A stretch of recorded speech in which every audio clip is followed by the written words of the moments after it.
Most people think Stoicism is about becoming cold, emotionless, robotic, like you're supposed to just stop caring. That's completely wrong. The ancient Stoics believed emotions were physical signals moving through your body, real, measurable, almost mechanical. And once you understand how those signals work, toxic people lose their grip on you. But here's the part that stops everyone cold. The Stoics didn't even think the mind lived in the brain. They thought the command center of the human mind was in your chest. Not a metaphor. They meant it literally. They called it the hegemonikon, the ruling part, the seat of reason, emotion, and will, all packed into your chest cavity. And the soul, they believed it was a physical substance, warm, breath-like. They called it pneuma. Think about that for a second. These weren't mystics sitting in caves. These were military commanders, emperors, and senators trying to survive brutal political systems. And they developed this physical model of the mind because it worked. They believed thoughts traveled from the chest outward through the body, like tension through wires, like electricity before anyone knew what electricity was. Here's what that means practically. Your emotions aren't random. They're not mysterious dark forces rising up from nowhere. They're signals, and signals can be interrupted, which leads to something even more fascinating. Once the Stoics understood the signal, they discovered a mental pause button, a way to stop anger before it becomes anger. Every emotion starts somewhere, not with the feeling. Before the feeling, it starts with what the Stoics called a fantasia, an impression, a mental snapshot your mind takes of what just happened. Say someone cuts you off in traffic.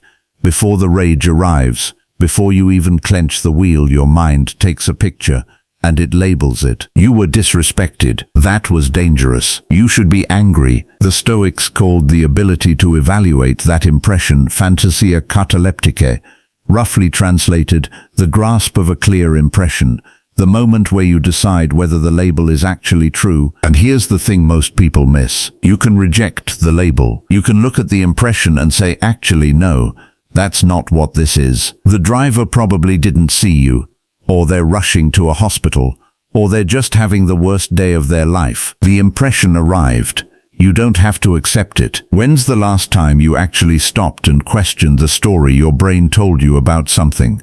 Really questioned it, not just briefly, but sat with it, because most of us don't. We receive the impression and we run with it. Full speed. The Stoics trained themselves not to, and one man practiced this every single day, in a private notebook he never intended anyone to read. Marcus Aurelius was the most powerful man alive. He commanded the largest military force on earth. He controlled the economy of half the known world.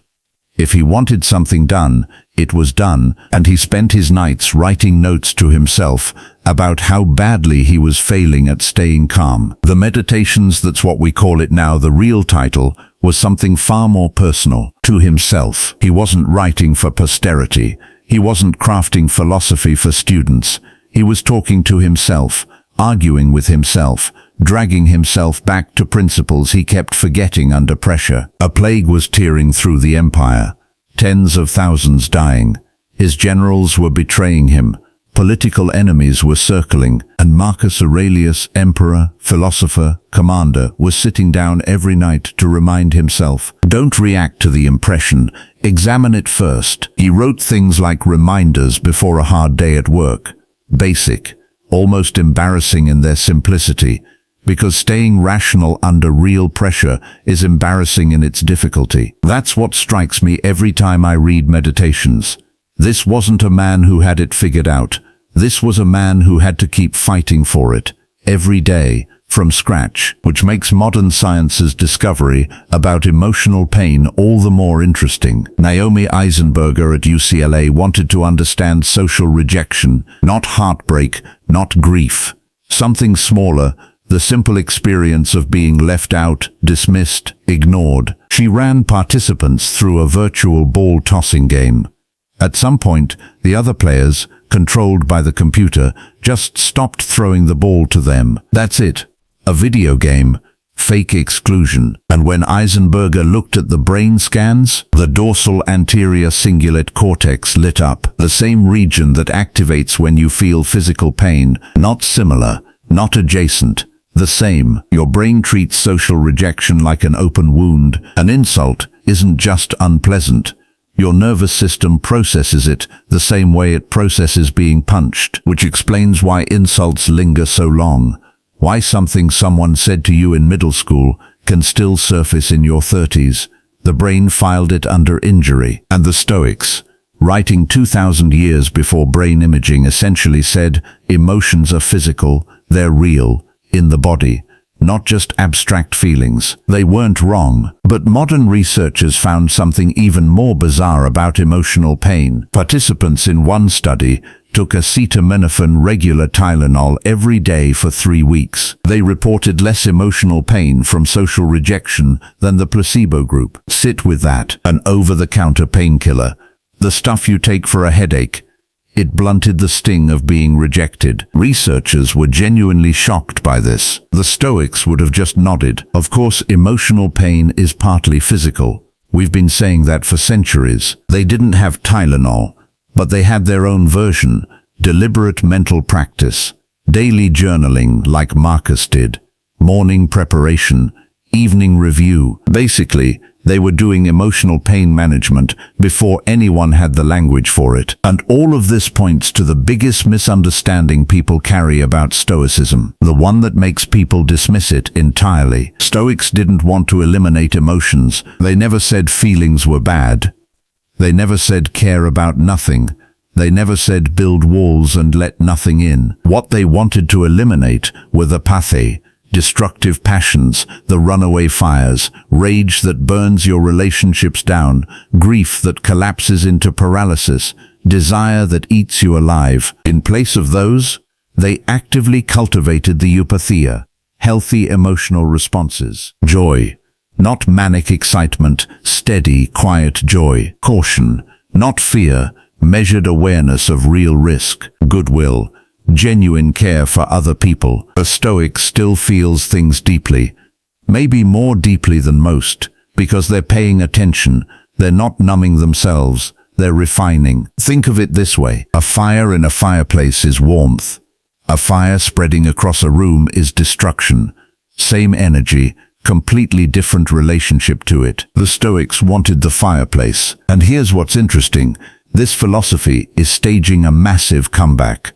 Not among academics, among regular people dealing with a completely new problem. Ryan Holiday didn't set out to start a movement. He wrote a book about Stoicism, then another, and somewhere along the way, millions of people, athletes, executives, veterans, teenagers, grabbed onto this 2,000-year-old philosophy like a lifeline. Why now? Because the modern problem is attention. Social media runs on outrage. Not because anyone planned it that way, because outrage keeps people scrolling.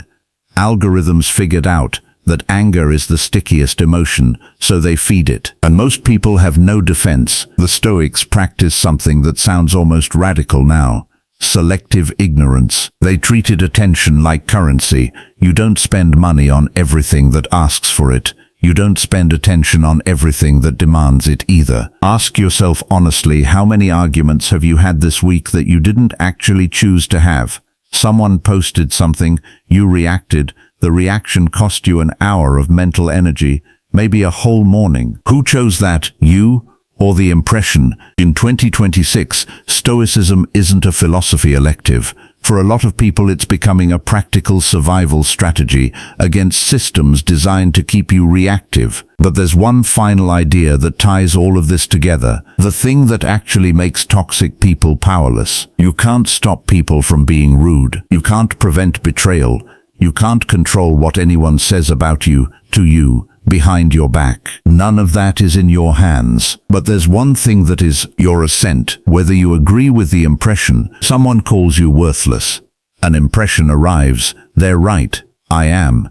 You don't have to sign off on that. You can look at it, hold it up to the light, and say, no, that's not what's happening here.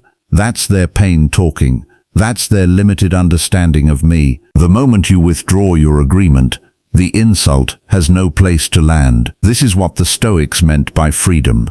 Not freedom from circumstances, freedom from being controlled by circumstances. And it's available to every single person, right now. In the next conversation, the next moment someone tries to light you up, you can pause before the fire spreads. Here's the real Stoic question, and I want you to actually think about this one. What insult still controls your mind, even though it happened years ago? Because if one came to mind just now, that's your work. That's where you start.